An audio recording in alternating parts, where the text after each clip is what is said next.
What's up everybody? Welcome to another video, and I hope you're ready to flex those brain muscles. In this video I'm going to provide a proof of the law of sines, and I've used the law of sines in plenty of previous videos to solve triangles, but I've never provided a proof of it. So that's what's going to happen in this video. And what's interesting about this proof is that when I was doing some research and looking up how other people were proving this, what I found both on YouTube as well as other online resources is a lot of proofs that, in my opinion, were lacking some important details, did some hand waving, and just weren't fully complete. So I'm going to present what is, in my opinion, a complete proof of the law of sines. And when we get to the point that I'm talking about, I'll point it out and you can decide for yourself if those extra details should be in there or if we can just leave them out. Again, proofs are a little bit subjective, so maybe I'm being too nitpicky, who knows? But I'll show you what I mean when we get to that point. So let's dive right into it. The law of sines, it can be seen in two different forms. And it turns out that these two forms are equivalent. These two statements are equivalent. What that means is that if one is true, then the other is true, and vice versa. And that should make pretty intuitive sense. If we have two quantities that are equal, then their reciprocals must also be equal, as long as there's no zero in the numerator, right? Which will never happen because A, B, and C are angles that are between 0 and 180. So the sine of those angles will always be greater than 0. And the side lengths A, B, and C are side lengths, so greater than 0, right? So that will never happen. So this holds. If you don't believe me, you can always do some algebra, cross multiply, divide, and get from this to this and vice versa as well, okay? So these are the two different forms we see. Getting to either of these forms throughout the proof will prove the law of sines for us. And all we really have to make sure is that whatever we call these angles or sides or however we arrange them, it doesn't really matter as long as we're consistent with the angle we're considering needs to be across from sort of its corresponding side, right? We're considering the sine of this angle A over the side length opposite of that angle. So if I were to rearrange these, I just have to be consistent with that. That's the thing we have to make sure of. So for this proof, I'm actually going to start by proving it for right triangles, because the law of sines is true for any triangle. So I'm going to split it up into two cases, start with right triangles, it's a very straightforward proof, and then do non-right triangles. So we never really use the law of sines when we're dealing with right triangles, and that's just because we have our trig functions, right? We can use SOHCAHTOA, and that's often quicker and easier. But the law of sines still works with right triangles, and that's what we're going to prove in this case, is that the law of sines still holds given a right triangle. So what we're going to do is we're going to use the definition of sine, right? Opposite over hypotenuse. And we're going to consider the sine of A and the sine of B. So the sine of A is equal to what? Opposite over hypotenuse, A over C. And the sine of B is equal to opposite over hypotenuse, that is B over C. So now we can do a little bit of algebra. We can take both of these equations and multiply both sides by C, right? And that'll give me C times the sine of A equals A. And this gets me C times the sine of B equals B. Now if I take this equation and divide both sides by the sine of A, then I get C equals A over the sine of A. So we're just doing a little bit of manipulating here, just using basic algebra. And when I do a similar thing on this equation, I'm going to multiply both sides by the sine of B. And that gives me C equals B over the sine of B.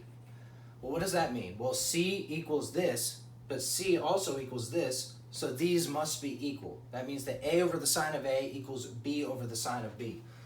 So we're getting pretty close to being done with this proof. All we need to show is that these are both equal to C over the sine of C. And it turns out that's pretty easy to show if we consider what is the sine of C. And there's a couple different ways you can think about it.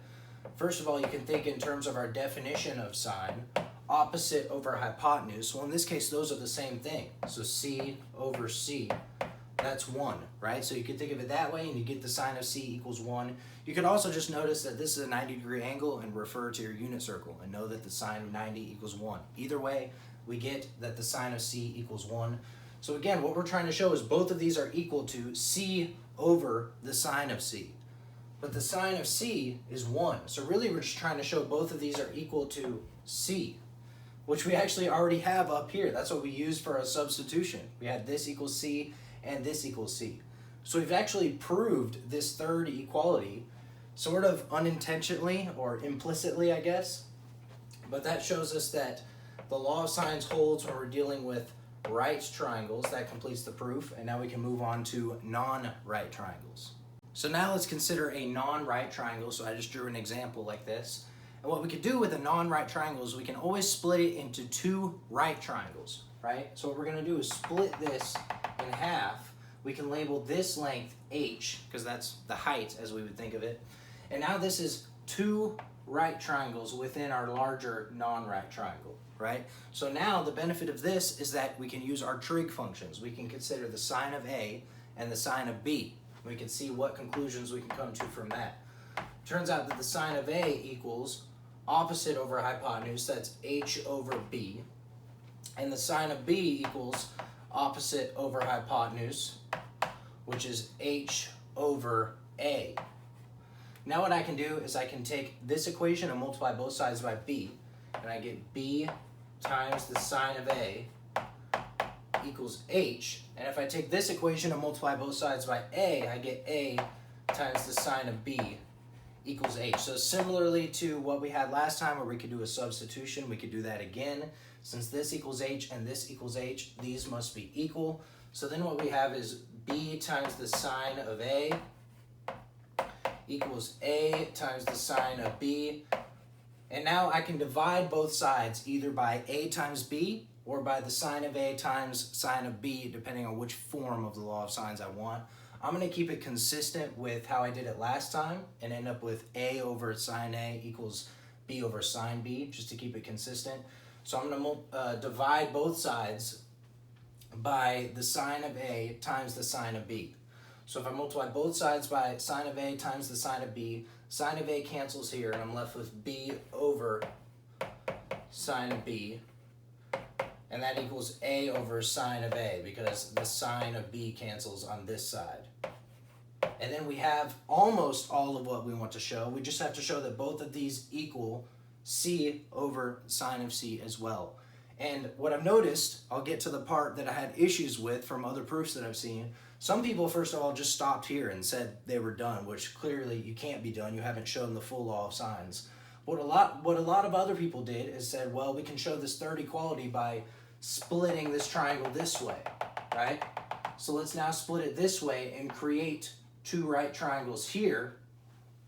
And then we can do a similar thing. We can consider the sine of A and the sine of C, do a similar manipulation, and then we'll end up with C over the sine of C equals A over the sine of A, which means that they all must be equal, right? But what are we kind of assuming by saying that we're able to do this? We're actually assuming that we're dealing with an acute triangle, right? Because consider an obtuse triangle. If we consider an obtuse triangle, we can actually only divide this into two right triangles one way. There is no way for me to go to this corner to the opposite side and get two right triangles. Same with this corner. I can't do it. I can't draw a line from this corner to the opposite side and get two right triangles, right? So by saying that we're able to do this and therefore the proof is complete, we're sort of implicitly assuming that we're dealing with an acute triangle, because that's the only way we'd be able to do this. And then we're not really proving the law of sines is true for all triangles. So that's kind of the issue I had, is that if we're implicitly assuming something to show it's true for all triangles, that just doesn't feel right to me. It feels like we're leaving out some key details and making some assumptions that we maybe shouldn't make. So that's why what I decided to do with this proof is split it up into actually three cases. The first case being right triangles, which we already showed. The second case being acute triangles, which we can finish right now pretty easily. And the third case being obtuse triangles, which turns out is not really that hard to show either. But I think you have to separate these three cases to get all the details in there and to make it really slick. So let's erase this obtuse triangle. We're saving that for the next case. And now we can continue with this proof, because this will work if we're dealing with an acute triangle. So I'll write acute here. This is our second case. And if we subdivide it this way, what we can call that length is what? X. So I'll draw this line here. I'll call that length X. I know it's getting a little messy in there, but hopefully you remember that was H, this is X. And now what we have is that the sine of A equals x over, I gotta kind of tilt my head to look, x over c,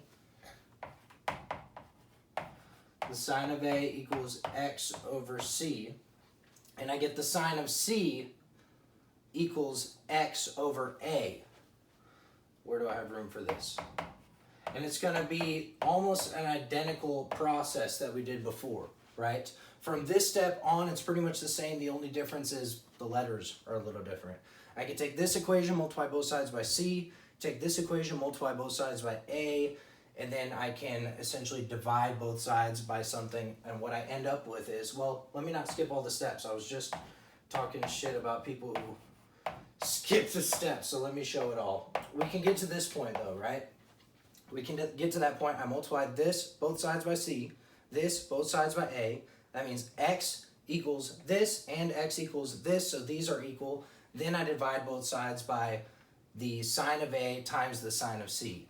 Sine of A will cancel here. I'll be left with c over the sine of c, and that's equal to A over the sine of A. And since c over the sine of c equals A over the sine of A, which equals B over the sine of B, that means all three of these must be equal, right? And that completes the proof for the case of acute triangles. Equals the sine of B. So let's look at an obtuse triangle. So here's the obtuse triangle case, and I went ahead and got us started. I drew our obtuse triangle, and I started the proof because the first half of the proof is the exact same as it was for the acute triangle case. Given an obtuse triangle, we can form two right triangles by picking the biggest angle and drawing a line down to the opposite side. We can only do it with the biggest angle, right? It won't work from either of these. But I can take the biggest angle, draw a line down, form two right triangles. Then I can say that the sine of A equals h over b, the sine of b equals h over a, and continue pretty much the same process that we did for the acute triangle case to arrive at b over the sine of b equals a over the sine of a. So really the only difference between these two proofs is how we show that third equality. And in this case, it's actually pretty interesting, I think, how we show it, is that we actually take this triangle and we can flip it. I guess it's more of a rotation than a flip. We're rotating it this way to where this is side B, this is side A, this is side C, so this is angle C, this is angle A, this is angle B. So we've taken this triangle and rotated it, and the reason why we do this is because now we can draw a vertical line straight down from this corner and then draw a line across, and we can actually form a right triangle here, right? We can form a right triangle there, and then what we can call this angle here in this right triangle is angle, we'll just call it D, angle D. So what we can notice is that this is a straight line here, right? So that means that angle D plus angle C must equal 180 degrees. So D plus C equals 180. And what this means is that, another way to look at this is angle C is 180 minus angle D. So now what we're going to use is a cool identity, and I believe it's called a supplemental angle identity. But basically what it tells us is that if we have the sine of some angle, then that's equal to the sine of 180 minus that angle. And this should be pretty intuitive if you're familiar with the sine function and the unit circle and how it works. If we have some angle here, and we look at the sine of that angle, that's sort of the height, the y, right? So now let's consider 180 minus that angle. Well, we're starting here at 180 and taking away that angle. So it's going to be an angle in the second quadrant with the same reference angle. So the sine of both of these angles are going to be equal. That's sort of the way I think of it intuitively. But anyway, we're going to use this identity because what this tells us is that the sine of D equals the sine of 180 minus D, which is actually equal to the sine of C. So this means that the sine of this angle D is equal to the sine of this angle C, and now we can leverage this to finish the proof, okay? So based on this fact, I'm going to erase a little bit, but we can use this to finish the proof, because what we can say now, I'll write this out here, the sine of angle D equals the sine of angle C.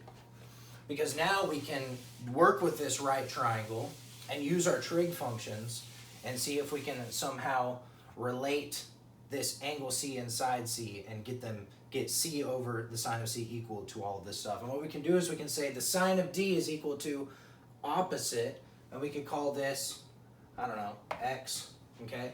Opposite over hypotenuse, which is A. So the sine of D is equal to X over A. And then what we do next is a little bit tricky. We go down here and we say, well, the sine of A is equal to, and we look at this larger right triangle. The sine of A is equal to X over C. Sine of A is equal to X over C. But remember, we said that the sine of D was equal to the sine of C. So let's just replace that there. And now what we have is something very similar to what we had up here. We can just do some rearranging. Multiply both sides of this by A. Multiply both sides of this by C. And then what we're left with is A times the sine of C equals C times the sine of A. We can divide both sides by the sine of A times the sine of C. And then what we end up with is C over the sine of C equals A over the sine of A. And since this equals this, which equals this, they're all three equal, and that is the proof. So I broke it up into 3 cases. Was it necessary? I don't know. I'm interested to hear y'all's opinion. Did I show too much detail? In that one part, I just had an issue because that only works with acute triangles. So by saying, do this and it works, therefore the proof is finished, I feel like you're excluding the case of the obtuse triangle. And not only that, it was just a fun proof, and I like fun proofs when you get to flip stuff around and think sort of outside the box a little bit. So let me know what y'all thought of this video. Hopefully you got something out of it. Leave a comment below, let me know, like and subscribe, but most importantly, keep flexing those brain muscles, and I'll see y'all later.